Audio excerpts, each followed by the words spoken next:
सो आपका बहुत बहुत धन्यवाद प्रभु जी for inviting me. Voice clear है प्रभु जी हमारी? जी प्रभु जी। ओके। सो आप सबका बहुत बहुत धन्यवाद आज की इस क्लास में आने के लिए। सो आज से जो 10th चैप्टर जो चल रहा था भगवद गीता में हमारी सीरीज में, सो वहाँ से स्टार्टिंग होगी 10th चैप्टर का 30th वर्स। इससे पहले 29th जो श्लोक था वो हो गया था, इसमें कि भगवान ने बताया था कि वो अनेक फनों वाले नागों में मैं अनंत हूँ, जलचरों में वरुण देव हूँ, मैं पितरों में अर्यमा हूँ तथा नियमों के निर्वाहकों में मैं मृत्युराज यम हूँ। तो इस प्रकार से ये जो 10th चैप्टर है जिसका नाम है विभूति योग, यानी श्री भगवान का ऐश्वर्य, भगवान की जितने भी ऐश्वर्य हैं जो भी हम देख सकते हैं वो सारे इस चैप्टर में बताए गए हैं।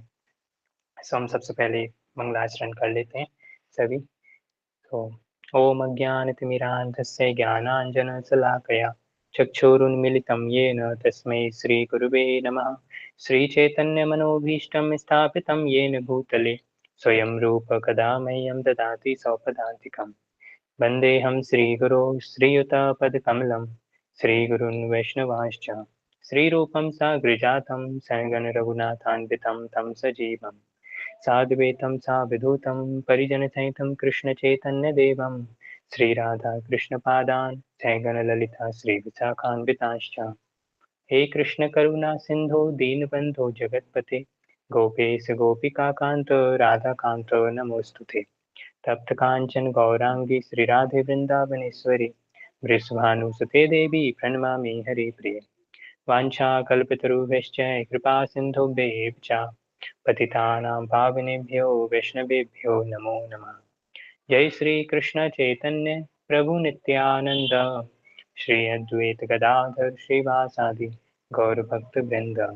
हरे कृष्णा कृष्णा कृष्णा हरे हरे, हरे राम राम राम हरे हरे। नमः ओं विष्णुपादाय कृष्णपृष्ठाय भूतले श्रीमति भक्ति वेदांत स्वामिन इति नामिने। नमस्ते सारस्वते देवे गौरवाणी प्रचारिणे निर्विशेष शून्यवादी पाश्चात्य देशतारिणे। श्रील प्रभुपाद की जय, श्रीमद् भगवद गीता की जय। ओके, तो आज का जो श्लोक है सबसे पहले हम लोग इसको रिसाइट करते हैं। भगवद गीता अध्याय 10 श्लोक नंबर 30। प्रह्लादश्चास्मि दैत्यानां कालः कल्यताम् अहम् मृगाणां च मृगेन्द्रो अहम् व्यन्तेयश्च पक्षिणाम्। प्रह्लादश्चास्मि दैत्यानां कालः कल्यताम् अहम् मृगाणां च मृगेन्द्रो अहम् व्यन्तेयश्च पक्षिणाम्। प्रह्लादश्चास्मि दैत्यानां कालः कल्यताम् अहम् मृगाणां च मृगेन्द्रो अहम् व्यन्तेयश्च पक्षिणाम्। अनुवाद और तात्पर्य श्रील प्रभुपाद द्वारा। श्रील प्रभुपाद की जय। दैत्यों में मैं भक्तराज प्रहलाद हूँ, दमन करने वालों में काल हूँ, पशुओं में सिंह हूँ तथा पक्षियों में गरुड़ हूँ। तात्पर्य, दिति तथा अदिति दो बहनें थीं। अदिति के पुत्र आदित्य कहलाते हैं और दिति के दैत्य। सारे आदित्य भगवत भक्त निकले और सारे दैत्य नास्तिक। यद्यपि प्रहलाद का जन्म दैत्य कुल में हुआ था, किंतु वे बचपन से ही परम भक्त थे। अपनी भक्ति तथा दैवी गुण के कारण वे कृष्ण के प्रतिनिधि माने जाते हैं। दमन के अनेक नियम हैं, किंतु काल इस संसार की हर वस्तु को छीण कर देता है, अतः वह कृष्ण का प्रतिनिधित्व कर रहा है। पशुओं में सिंह सबसे शक्तिशाली तथा हिंस्र होता है और पक्षियों के लाखों प्रकारों में भगवान विष्णु का वाहन गरुड़ सबसे महान है। श्री प्रभुपाद की जय।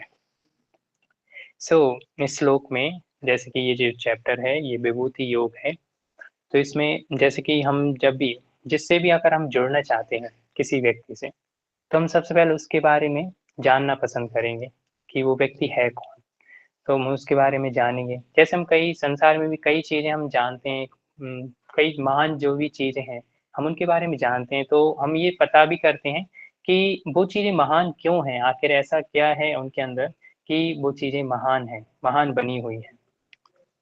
तो इसी प्रकार तब जाके जब हम उनके बारे में जानते हैं, तो हम उस चीज़ की वैल्यू करते हैं और उसके बारे में जानने लगते हैं। तो इसी प्रकार जितनी भी क्वालिटीज़ हैं, पर्सन हैं, कोई भी महान चीज़ें हैं, जो हम इस संसार में जो देखते हैं, जितनी भी, वो सारी महान-महान जो विभूतियाँ हैं, ऐश्वर्य हैं, वो सारे कहाँ से आ रहे हैं?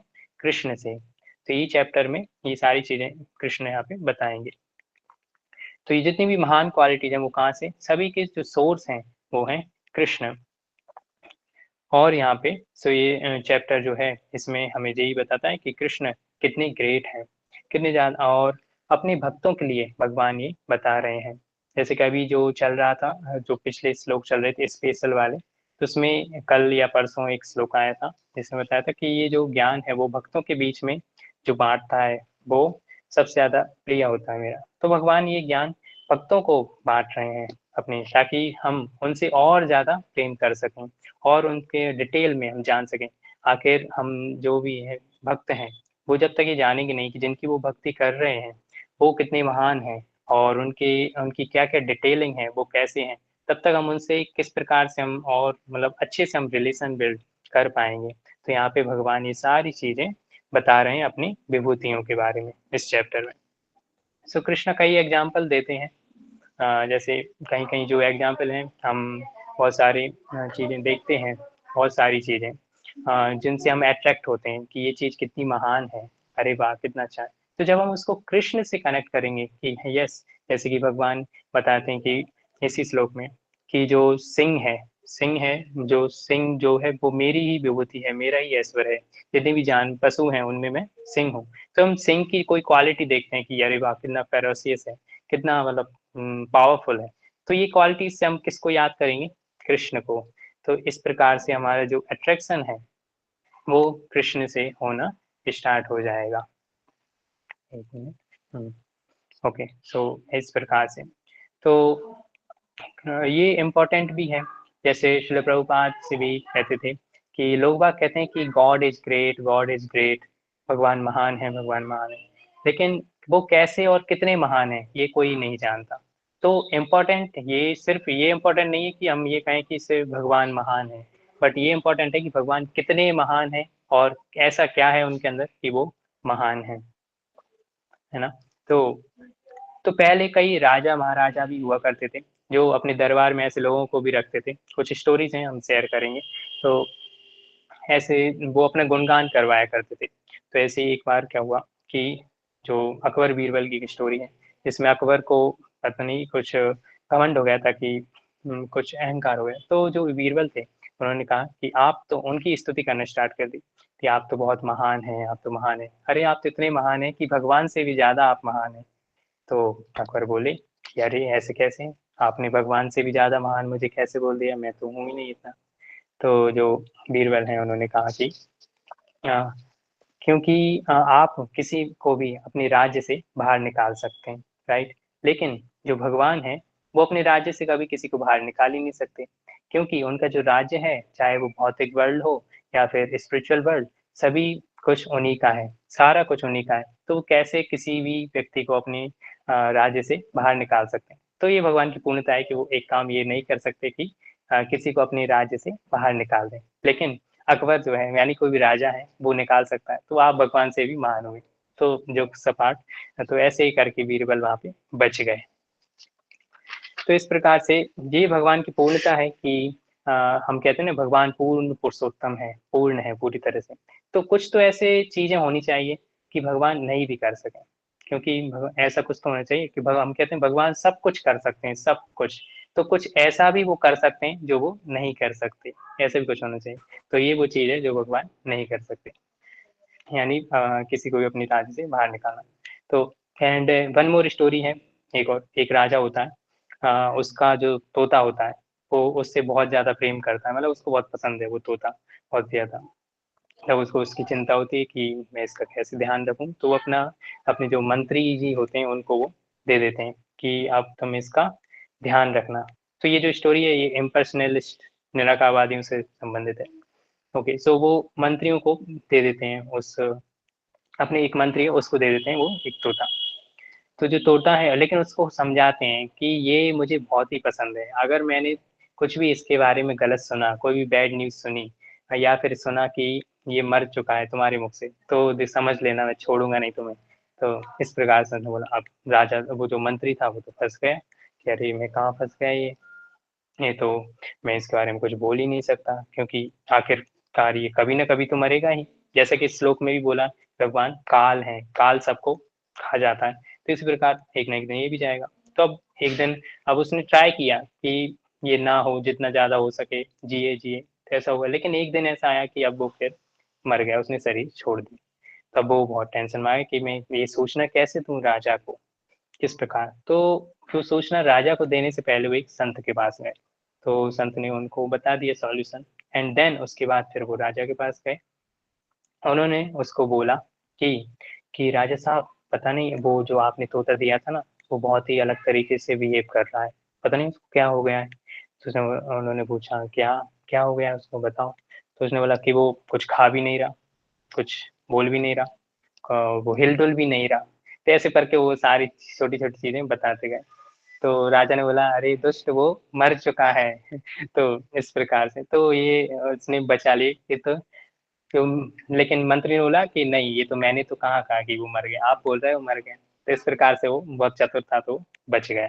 तो यहाँ पे देखने की सीखने की बात ये है कि इसी प्रकार से जो इम्पर्सनलिस्ट होते हैं, वो निराकारवादी या मायावादी, वो भी ऐसे ही होते हैं। क्या कहते हैं कि भगवान के हाथ नहीं, भगवान के पैर नहीं, भगवान की जीभ नहीं, भगवान के ऐसे कोई शरीर का कोई अंग नहीं। तो फिर इस प्रकार से ऐसे होते हैं कई लोग संसार में, ऐसे ऐसे लोग जो कहते हैं भगवान के बारे में ऐसा। अब लेकिन ऐसा आखिर कैसे हो सकता है? आखिर जो कोई मायावादी मायावादी है, आपकी जीभ हो सकती है, आपके हाथ हो सकते हैं, आपके पैर हो सकते हैं, तो क्या भगवान के नहीं हो सकते? आखिर वो जैसे वेदों में भी आता है कि वो इस प्रकार से एक श्लोक है, ये शायद ईशोपनिषद से, कि उनके हाथ हैं, पैर हैं, सॉरी, उनके हाथ नहीं है, पैर नहीं है, अंग, लेकिन फिर भी वो चलते हैं, फिर भी वो देखते हैं, फिर भी वो खाते हैं। तो इसका मतलब क्या है? उनकी कोई भौतिक इंद्रियां नहीं है, भौतिक पैर नहीं है, भौतिक आंख नहीं है, उनकी सारी चीजें क्या है? डिवाइन है। तो ऐसे जो मायावादी हैं वो लोग बोलते हैं खुद भले ही महाप्रसाद का आनंद लें, जगन्नाथपुरी में ऐसे बहुत से मिलते हैं, लेकिन अगर वो कहें जगन्नाथ जी से कि जगन्नाथ जी तो खाते नहीं, आपकी जीभ नहीं, आपके हाथ नहीं, आपके पैर नहीं, तो ऐसे लोगों को क्या, उनको बाहर जाना चाहिए जगन्नाथपुरी से, कि अगर वो ऐसा बोलें, उनको महाप्रसाद खाने का कोई अधिकार नहीं अगर वो ऐसा बोलेंगे तो आप खुद आनंद ले रहे हो और भगवान को बता रहे हो क्या? निराकार। तो ऐसा क्यों कर रहे हैं? क्योंकि भगवान से आसक्ति नहीं है, भगवान को असल में मारना चाहते हैं। तो कृष्ण, शिल प्रभुपाद भी कहते थे, these so called Mayavadis they want to kill my Krishna. तो इससे रिलेटेड एक स्टोरी हम आपको शेयर करना चाहेंगे। तो जैसे ही प्रभुपाद ने ऐसा बोला था, सब हिप्पीज थे, तो इनको प्रचार करते थे, शिल प्रभुपाद क्लास लेते थे।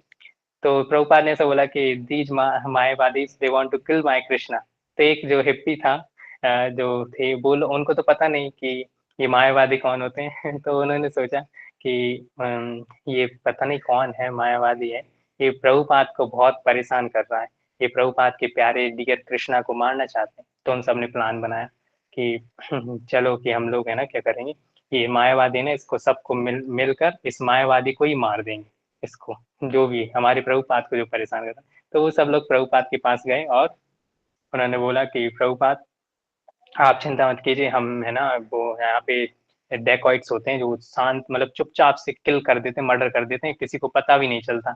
तो आप मुझे उनका एड्रेस बता दो मायावादी का, जो आपके कृष्ण को मारना चाहते हैं।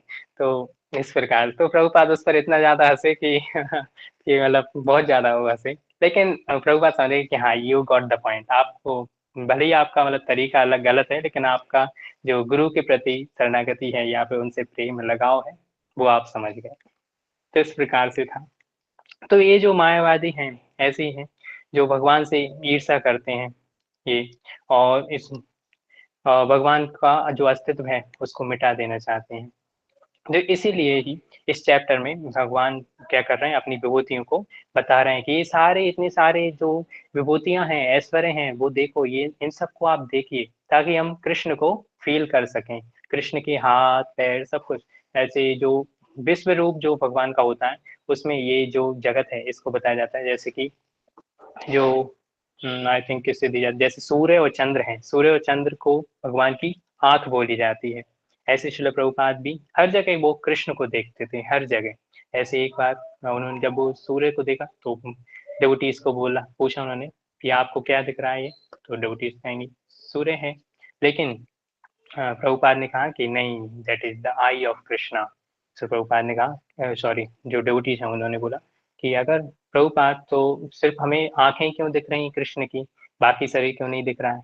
तो प्रभुपाद ने कहा कि आपने रात को कभी बिल्ली को देखा है क्या, तो उसकी क्या दिखते हैं, उसका शरीर दिखता है क्या, नहीं, उसका सिर्फ क्या दिखती, आंखें। इसी प्रकार हमारी अभी इतनी अंधकार, जो रात में जो अंधकार है, अंधकार के कारण हम बिल्ली के जो पूरा शरीर है उसको नहीं देख पाते हैं, लेकिन सिर्फ आंखों को देख पाते हैं। इसी प्रकार जो अज्ञानता का अंधकार है जब तक हमारे अंदर बैठा हुआ है, उससे हम कृष्ण को नहीं देख पाते हैं। हमारी जो अपूर्ण इंद्रियां हैं उसके कारण हम कृष्ण को नहीं देख पाते हैं।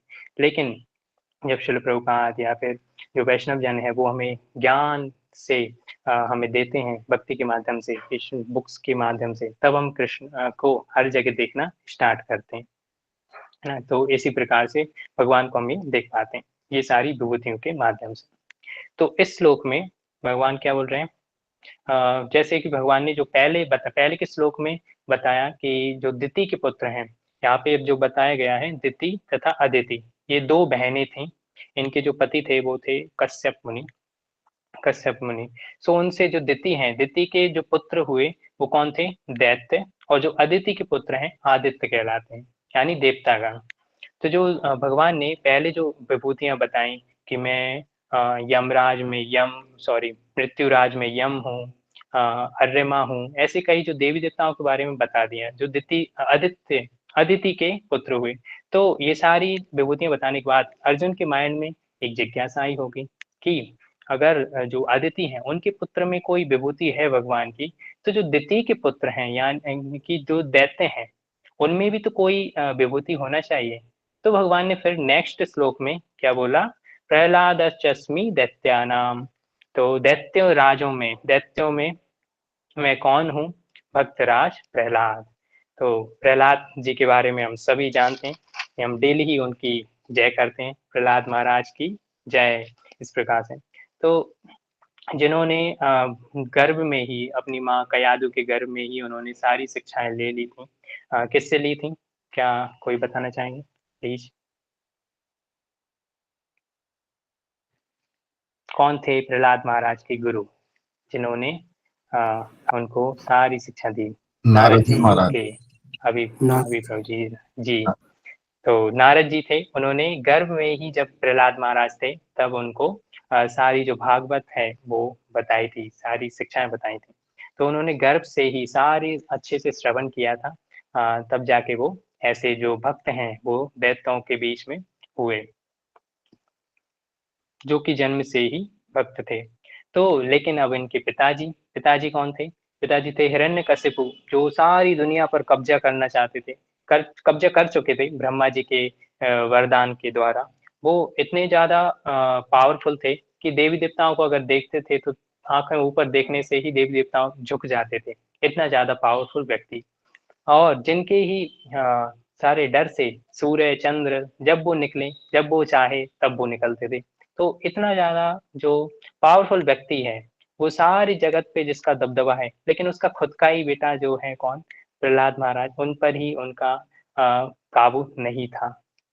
तो कैसा लगेगा अगर कोई, जैसे कि कई बार ऐसा होता है कि हमारे घर में ही हम तो खुद बहुत अच्छे से कोई चीज कर रहे होते हैं, लेकिन हमारी जो जैसे बच्चे हैं तो वो फॉलो नहीं कर रहे होते हैं। लाइक कोई टीचर है, टीचर दूसरों को तो बहुत अच्छी क्लास दे रहा है, बहुत अच्छे से वो पढ़ा रहा है, लेकिन पता चला उसके बच्चे ही उसी से नहीं सीखते हैं, उसी से नहीं पढ़ते हैं, ऐसा होता है। तो कितनी मतलब एक तरह से इंसल्ट की बात है। इसी प्रकार जो हिरण्यकशिपु है वो भी सोच रहा था कि मैं इतना ज्यादा पावरफुल व्यक्ति, जिसके एक आंख दिखाने से सूर्य चंद्र सारे देवी देवता सब मतलब नीचे झुके हुए रहते हैं, मेरी सेवा में रहते हैं, लेकिन ये मेरा पुत्र ये मेरी बात क्यों नहीं मान रहा है, आखिर ये कैसे विष्णु कृष्ण के बारे में उनका नाम लेता रहता है, उनकी भक्ति करता है। तो ये उसके लिए एक तरह से इंसल्ट थी। तो इससे बहुत ज़्यादा वो गुस्सा हुआ, बहुत ज़्यादा। इस प्रकार फिर उसने क्या बोला कि प्रहलाद महाराज इसको मार दो इसको। इतना गुस्सा हो गया, इतना ज़्यादा कि उसके कई तरह से उनके ऊपर आक्रमण किए, कई तरह से उनको टॉर्चर किया गया। होलिका के द्वारा होली में भी वहाँ पे जलाया गया। लेकिन भगवान के प्रति वो शरणागत थे तो इसलिए उनको कुछ भी नहीं हुआ। तो यही है ये संसार, जहाँ पे हमारी जो इंद्रिय तृप्ति के बीच में जो कोई भी आता है दूसरे, तो वो हमारा क्या बन जाता है? दुश्मन बन जाता है। जैसे जो हिरण्यकशिपु है, उसकी जो इंद्रिय तृप्ति थी, हो रही थी, सब जगह हिरण्यकशिपु का मतलब क्या होता है? सोना, जो सोने को पकड़ के रखता है, ऐसा ही हमने सुना था। जो इंद्रिय तृप्ति को जो हिरण सोना है वो इंद्रिय तृप्ति को रिप्रेजेंट करता है। तो तो ऐसे ही जो प्रहलाद महाराज हैं उसके सेंस ग्रेटिफिकेशन में बाधा बन रहे थे तो उन्होंने उसको ही मारना चाहा। तो ऐसा ही होता है ये संसार में कि जब भी हमारे एक दूसरे के बीच में अगर कोई जो हमारे सेंस ग्रेटिफिकेशन के बीच में अगर कोई आएगा तो वो व्यक्ति हमारा कौन हो जाता है? दुश्मन हो जाता है। इसलिए ही फिर जो रिलेशनशिप्स हैं वो भी खराब होते हैं। और लेकिन जो हमारा रियल रिलेशनशिप है वो किसके साथ है? कृष्ण के साथ, है ना? तो अगर ये हम एक ये जो रिलेशनशिप है कृष्ण के साथ वो हम उसको बिल्ड करते हैं तो हमारे बाकी सारे जो रिलेशन हैं वो भी ठीक हो जाते हैं। तो हम सभी बाय आत्मा, बाय नेचर ही हम सभी कृष्ण के अंश हैं। तो हमारा ये स्वाभाविक नेचर है कि हम भगवान से प्रेम करें, भगवान के साथ रिलेशन बनाएं। लेकिन जब तक कि जो आत्मा है वो भगवान से रिलेशन नहीं बनाएगी तब तक वह किसी जो भी भौतिक जो रिलेशन है उनको भी वह ठीक से नहीं निभाएगी। वो सिर्फ अपनी सेंस ग्रेटिफिकेशन से रिलेटेड ही रिलेशन बनाएगी और उससे फिर कई सारे कॉन्फ्लिक्ट होते हैं जैसे कि हम आजकल देखते हैं, बहुत सारे होते हैं। तो इस प्रकार से तो जो शिल प्रभुपाद, लेकिन जब हम कृष्ण से रिलेशन बनाते हैं, जैसे भक्त हैं, हम सब क्या कर रहे हैं? भगवान से रिलेशन बनाने का ट्राई कर रहे हैं, साधना कर रहे हैं, भक्ति कर रहे हैं। इसलिए तो जब जो भक्त हैं, जब कृष्ण से रिलेशन बनाते हैं, तो वो क्या करते हैं? उनके सारे रिलेशनशिप बाकी हैं, वो भी ठीक हो जाते हैं।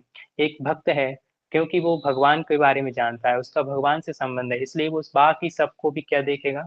भगवान से जोड़कर ही देखेगा कि बाकी सब भी आत्मा है और इनके अंदर भी कृष्ण विराजमान है एज परमात्मा।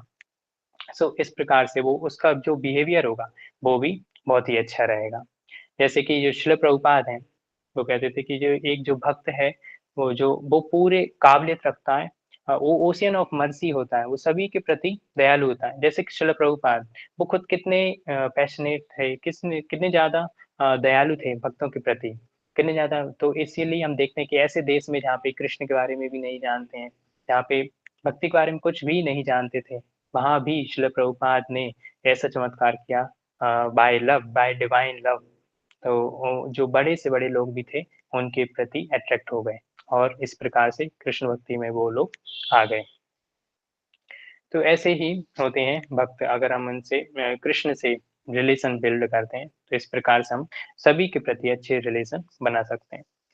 सो ये जो प्रहलाद महाराज हैं, इनको मारने का ट्राई किया गया, बट फिर भी नहीं मार पाए क्योंकि प्रहलाद महाराज थे 100% सरेंडर। हम लोग कितने होते हैं? कभी 1% सरेंडर या फिर 2% या 3%। तो इस प्रकार, लेकिन क्योंकि हम 100% सरेंडर नहीं हैं, इसलिए हम हमारी भी उतनी ही रक्षा हो पाती जितना हम, जैसे कि श्लोक आता है, ये था माम प्रपद्यन्ते तांस तथैव भजाम्यहम्। तो जितनी मात्रा में हम भगवान को सरेंडर करेंगे उतना ही भगवान रेसिप्रोकेट करेंगे। तो जो प्रहलाद महाराज थे वो 100% भगवान को सरेंडर थे, इसलिए भगवान ने उनकी पूरी तरह से रक्षा करी और इनका कोई बाल भी बाका नहीं कर पाया। इसके बाद फिर बीच में बहुत सा कुछ भी हुआ था। जो हिरण्यकशिपु है, उसने प्रहलाद महाराज को अपने मटेरियल गुरुकुल में डाल दिया था।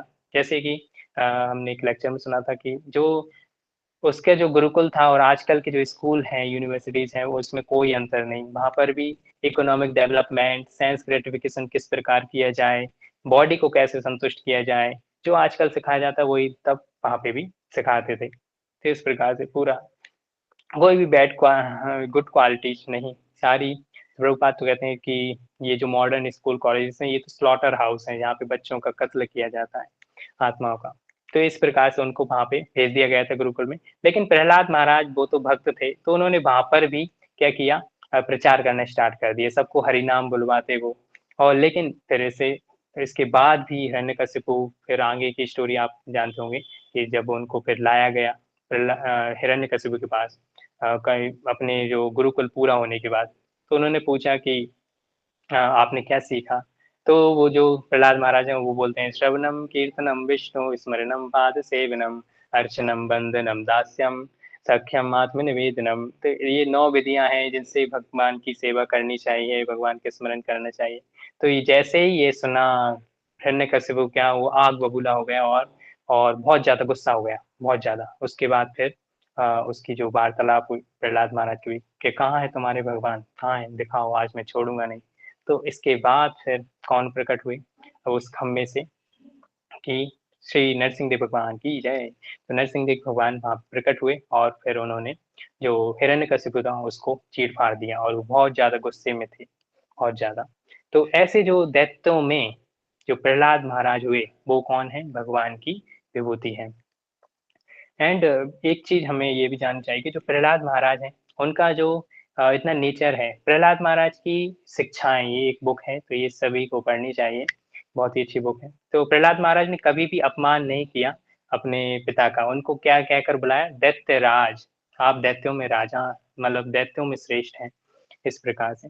तो हमें भी अपने जो भी बड़े हैं, अगर वो भक्ति नहीं करने देते तो हमें उनका अपमान तो नहीं करना है, लेकिन उनकी बात भी नहीं मानना है जो भक्ति से रिलेटेड, मतलब भक्ति से अगेंस्ट में है। जैसे प्रहलाद महाराज हैं, उन्होंने विनम्रता पूर्वक समझाया जो हिरण्यकशिपु था उसको, कि आपको भगवान की सेवा में लगनी चाहिए, आपको भगवान, आपकी जहाँ से शक्ति आपको मिल रही वहीं से मुझे भी मिल रही है। इस प्रकार उन्होंने प्रचार करना चाहा, लेकिन उसके बाद भी फिर वो नहीं माने, तो फिर भगवान ने उनका उद्धार कर दिया। तो ऐसे जो प्रहलाद महाराज हैं, जो भगवान की वो विभूति है, जो प्रत्यक्ष आह्लाद, इस प्रकार प्रहलाद महाराज का जो नेम का उनका मतलब है वो है भगवान को आह्लाद देने वाले।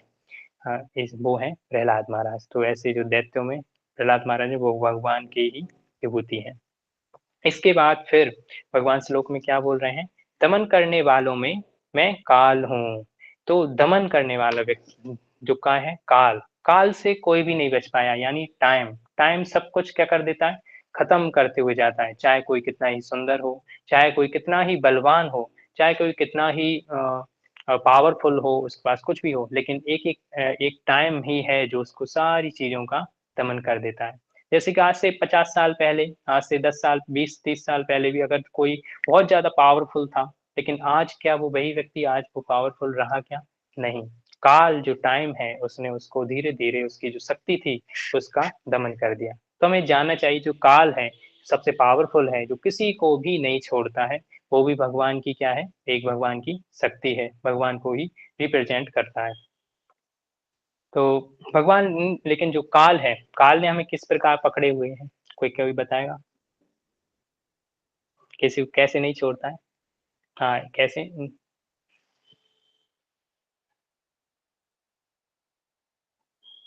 ठीक है, हम बताते हैं।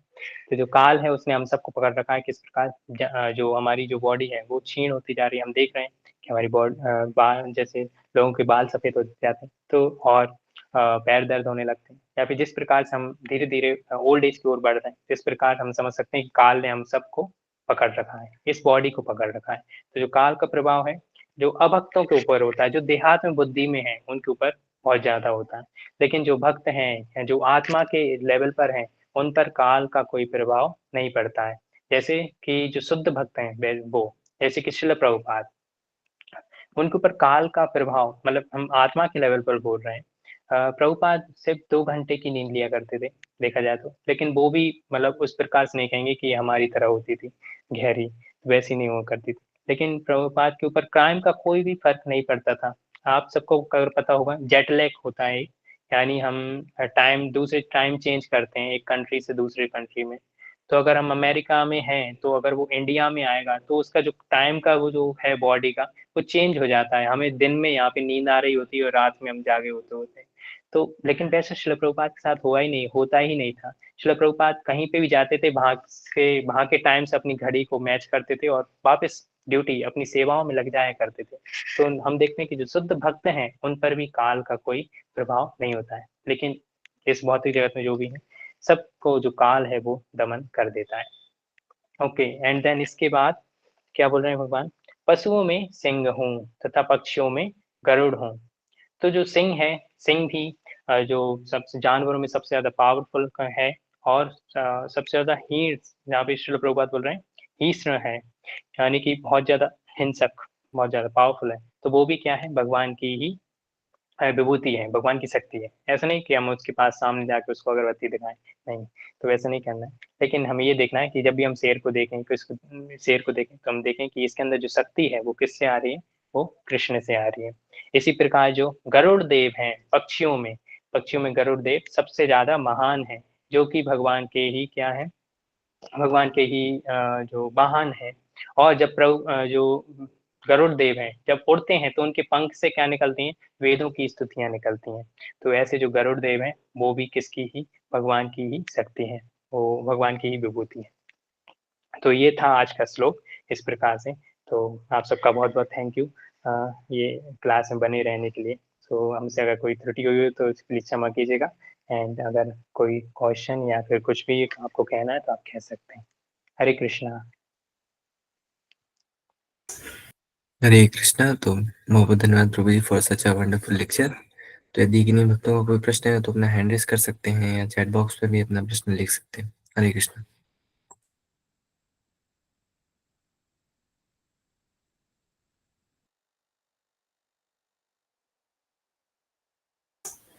जी किरण गिरी माता जी आप अनम्यूट कर सकते हैं। हरे कृष्णा। हरे कृष्ण प्रभु जी। मेरा सवाल ये है कि जैसे हम हमारी कभी भी कोई प्रशंसा करता है, थोड़ी-सी भी करता है, तो हमारे अंदर बहुत जल्दी अहंकार आ जाता है। वो चीज़ को लेकर बार-बार फिर मन में वही सोचने लगते हैं, हाँ, उसने तो मेरी प्रशंसा की, उसने तो मेरी प्रशंसा की। और फिर उसकी वज़ह से अहंकार उत्पन्न होता है, तो फिर हम इस चीज़ से कैसे बचें और इस चीज़ से मतलब कैसे छुटकारा पाएँ हम?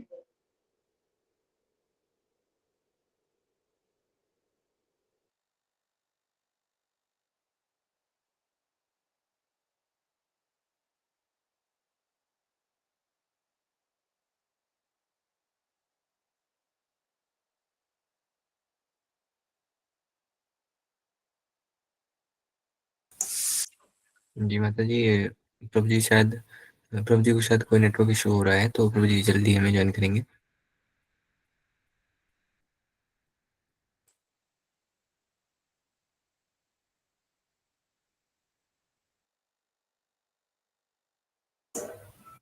हरे कृष्णा प्रभु जी।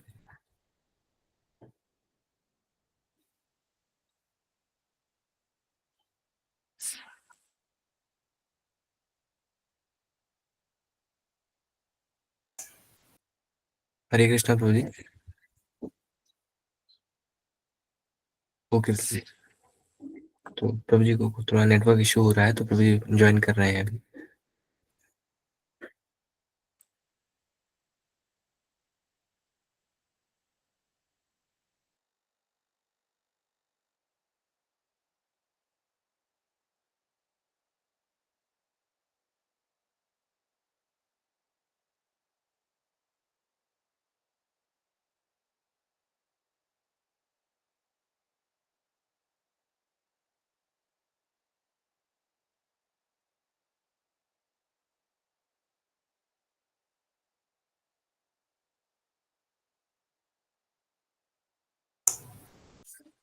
हरे कृष्णा प्रभु जी।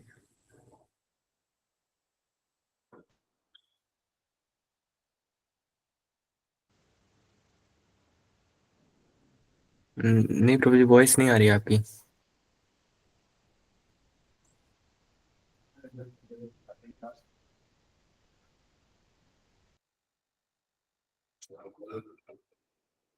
हरे कृष्णा।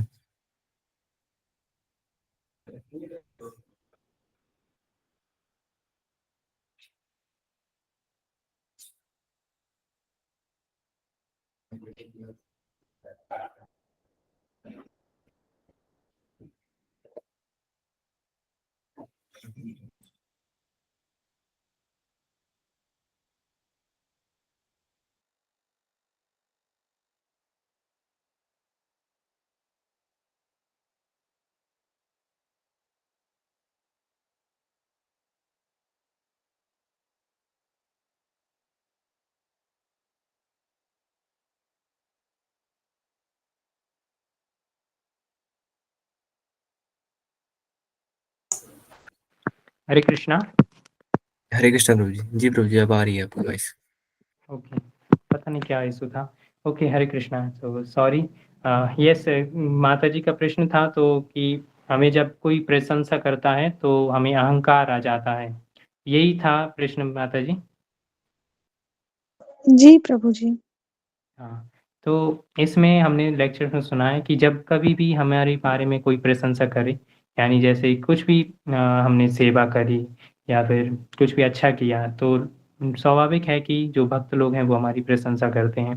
तो ऐसे में हमें क्या करना चाहिए, अंदर ही अंदर मन में ही ये विचार बनाना चाहिए कि ये जो भी कुछ मैंने किया है वो सब मैं श्रील प्रभुपाद को, अपने गुरुजनों को, अपने भक्तों जो भी भक्तजन हैं, वैष्णव जन हैं, उनको मैं ट्रांसफ़र करती हूँ, यानी उनको देती हूँ। असल में मेरा कुछ भी गुण नहीं है। इस प्रकार से हमें अपने मन को समझाना है, बार-बार बोलना है, अपनी जो ईगो है उसको बोलना होगा। तो ऐसे धीरे-धीरे करके फिर हम जब ये रियलाइज़ भी हो जाएगा कि हाँ, वास्तव में मैं तो कुछ भी नहीं, तो हम क्या है इस अहंकार से फिर बच पाएँगे। और भगवद गीता में भी जैसे कि भगवान कहते हैं, पौरुषम ऋषु, यानी जो मनुष्य में जो सामर्थ्य है वो मैं हूँ। तो हम जिसको भी ये पता होगा कि जो सामर्थ्य हमारे अंदर, जितनी भी पावर आ रही है, जितनी कुछ भी कुछ करने की अगर सामर्थ्य हमारे अंदर आ रहा है, तो वो किसके द्वारा आ रहा है? वो कृष्ण के द्वारा आ रहा है। अगर भगवान हमें शक्ति ना दें, तो हम ये उँगली भी नहीं हिला पाएँगे, इतनी भी हमारे अंदर शक्ति नहीं है। तो ये जो व्यक्ति ये जानता है, उसके अंदर अहंकार आएगा नहीं। अगर आएगा भी तो उसको वो सँभाल पाएगा। अपना ईगो ईगो बोलेगा, हाँ, तुमने किया इतना अच्छा, तुमने बहुत कुछ अच्छा किया, वो शाबाश। तो इस प्रकार, लेकिन हमें उसको काउंटर, हमें उसको समझाना होगा ये। तो जब भक्त लोग प्रशंसा कर रहे होंगे तो उनके सामने तो हम जोर-जोर से नहीं बोलेंगे कि हाँ, लेकिन अपने आप को अंदर ही अंदर हमें बोलना होगा। और जब हम अकेले में हो तो भी अपने मन को ऊँची आवाज़ में हमें समझाना चाहिए। मन से हमें सीखना नहीं है, मन को हमें समझाना है, अपने ईगो को समझाना है। जैसे माँ है, वो अपने बच्चों से सीखेंगी थोड़ी ना माता-पिता, लेकिन उनको समझाएँगे। तो जो मन है वो भी बच्चा है, चंचल है, कुछ भी कहता है, तो उसको भी हमें समझाना है, उसको उससे अलग मानते हुए अपने आप को, माइंड, ईगो, इंटेलिजेंस, हम ये तीनों ही नहीं हैं, हम क्या हैं? आत्मा। तो इनसे हमको अलग मानते हुए इनको समझाना होगा कि जो कुछ भी मैंने कुछ किया है, वो सब कुछ भगवान की शक्ति देने के कारण ही हुआ है और वैष्णवों की कृपा के कारण हुआ है। तो जो भी हमें कुछ प्रशंसा मिलती है, उसको किसको अर्पण कर दें कि मैं ये जो भी कुछ मुझे मिला है प्रशंसा में, ये सबको मैं ऑफ़र करती हूँ श्रील प्रभुपाद को और जो भी भक्तजन हैं, उनको। तो इस प्रकार से हम फिर अहंकार से बच पाएँगे। बहुत-बहुत धन्यवाद प्रभु जी। Hare Krishna. Hare Krishna Madhav. And one more thing, chanting chanting भी हम जितना अच्छे से करेंगे तो हम ये इस चीज़ से बच पाएँगे। ध्यानपूर्वक मतलब चैंटिंग के टाइम और कुछ नहीं करना। ये गुरु महाराज ने ऐसा कहा था। ओके, हरे कृष्णा। प्रभु जी, सागर पॉल प्रभु जी पूछ रहे हैं कि भगवान को भोग कैसे लगाते हैं? भगवान को भोग लगाना सिंपल है। आपको जो कुछ भी लाए हैं भगवान के लिए, सबसे पहले तो जैसे आप सब्जियाँ खरीद रहे हैं, कुछ भी खरीद रहे हैं, तो मन में ये बनाना है कि मैं ये किसके लिए खरीद रहा हूँ? भगवान के लिए, अपने लिए नहीं, भगवान के लिए, ऐसा सोचना है। इसके बाद फिर शुद्धता से उसको बनाएँ, साफ से, उसमें अनियन, गार्लिक कुछ भी ना हो। देन ऐसा फूड रेडी करके आपके घर में भगवान की तस्वीर हो, उसके जहाँ पे भी आपका टेम्पल है, तो उसके सामने रखें उस फूड को, उसमें तुलसी पत्र रखें और जो 5 मंत्र होते हैं, वो हमें बोलना है। पहले रहेगा प्रभुपाद का प्रणाम मंत्र, नमो विष्णुपादाय 3 बार। उसके बाद फिर दूसरा चैतन्य महाप्रभु का मंत्र है, नमो महावदान्याय कृष्ण प्रेम प्रदायते, ये भी 3 बार। उसके बाद फिर नमो ब्रह्मण्य देवाय, कृष्ण भगवान का जो मंत्र है, 3 बार। तो ये जो 3 मंत्र हैं, बेसिकली ये 3 मंत्र बोले जाते हैं 3-3 बार, लेकिन उसके बाद फिर 2 मंत्र और बोलते हैं ताकि अगर हमसे कोई त्रुटि हुई है तो वो त्रुटि खत्म हो, जो कि है जय श्री कृष्ण चैतन्य, ये भी 3 बार। उसके बाद हरे कृष्ण महामंत्र 3 बार। तो आई होप आपको समझ गया। इस प्रकार से आपको बोलना है और भगवान के लिए वो रख देना है।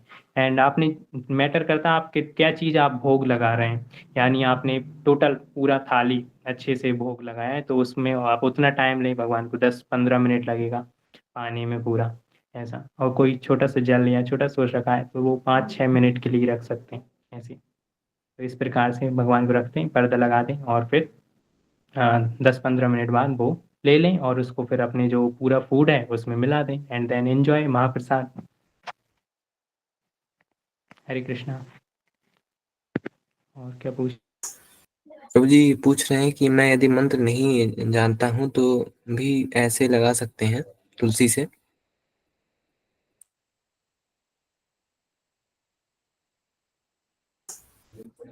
हरे कृष्णा प्रभु जी। हरे कृष्णा। जी प्रभु जी। जी प्रभु जी। प्रभु जी सागर प्रभु जी पूछ रहे हैं कि अगर वो मंत्र नहीं जानते हैं तो क्या वो ऐसे भी लगा सकते हैं केवल तुलसी पत्र डाल के? यदि आप मंत्र नहीं जानते हैं प्रभु जी तो आप मंत्र जानिए, मंत्र आप ले सकते हैं भक्तों से। आप हमें पर्सनली आप मैसेज कर सकते हैं प्रभु जी, हम आपको सारे मंत्र सेंड कर देंगे, या आपके कांटेक्ट में अगर ऑलरेडी हैं डिवोटीज तो आप उनसे भी ले सकते हैं मंत्र। बट हमें मंत्र बोलना जरूरी है, भगवान तभी तो मंत्र, अब भगवान की सारी इंद्रियों से भगवान पाते हैं, यानी भगवान नाक से भी पा सकते हैं, कान से भी पा सकते हैं, आँख से भी पा सकते हैं। तो जो हम जब मंत्र बोलते हैं तो भगवान कानों से हमारा जो भोग है वो स्वीकार करते हैं, तो इसलिए मंत्र बोलना इम्पोर्टेंट होता है। ठीक है प्रभु जी, इसलिए तो आप मंत्र। हरे कृष्णा प्रभु जी। तो मंत्र जी आप प्रभु जी आपको वन मोर थिंग प्रभु जी, आप यूट्यूब से हरे कृष्णा टीवी पर भी आपको मिल जाएंगे ये मंत्र। आप सर्च कीजिए हाउ टू ऑफर भोग हरे कृष्णा टीवी, ऐसे ही आप सर्च कीजिएगा तो वहाँ पे आ जाएगा कैसे हम भोग लगाएं भगवान को। लेकिन इस्कॉन का जो है हरे कृष्णा टेलीविजन चैनल, उसी से देखिएगा और कहीं से नहीं, तो आप वहाँ पे मिल जाएगा मंत्र। हरे कृष्णा। हरे कृष्णा प्रभु जी। प्रभु जी संभवतः अन्य प्रश्न नहीं है तो हम सेशन को यहीं विराम देते हैं। तो हम सभी प्रभु जी का धन्यवाद करते हैं by loudly chanting Hare Krishna महामंत्र। Hare Krishna Krishna Krishna Hare Hare, Hare Ram Ram Hare Ram, Hare Ram Ram Hare. Hare Hare. Thank you very much. Hare Krishna. तो आपसे भक्तों का बहुत बहुत धन्यवाद आज के सेशन ज्वाइन करने के लिए। एंड आपसे ये अनुरोध है कि आप ऐसे ही हमें अपना संग प्रदान करते रहें। एंड आप अपने मित्रजनों परिजनों को भी आप प्रेरित कर सकते हैं इन सेशंस को ज्वाइन करने के लिए, जिससे वह भी इस भक्ति का लाभ उठा सकें। हरे कृष्णा। जगत गुरु श्री प्रभुपाद की जय।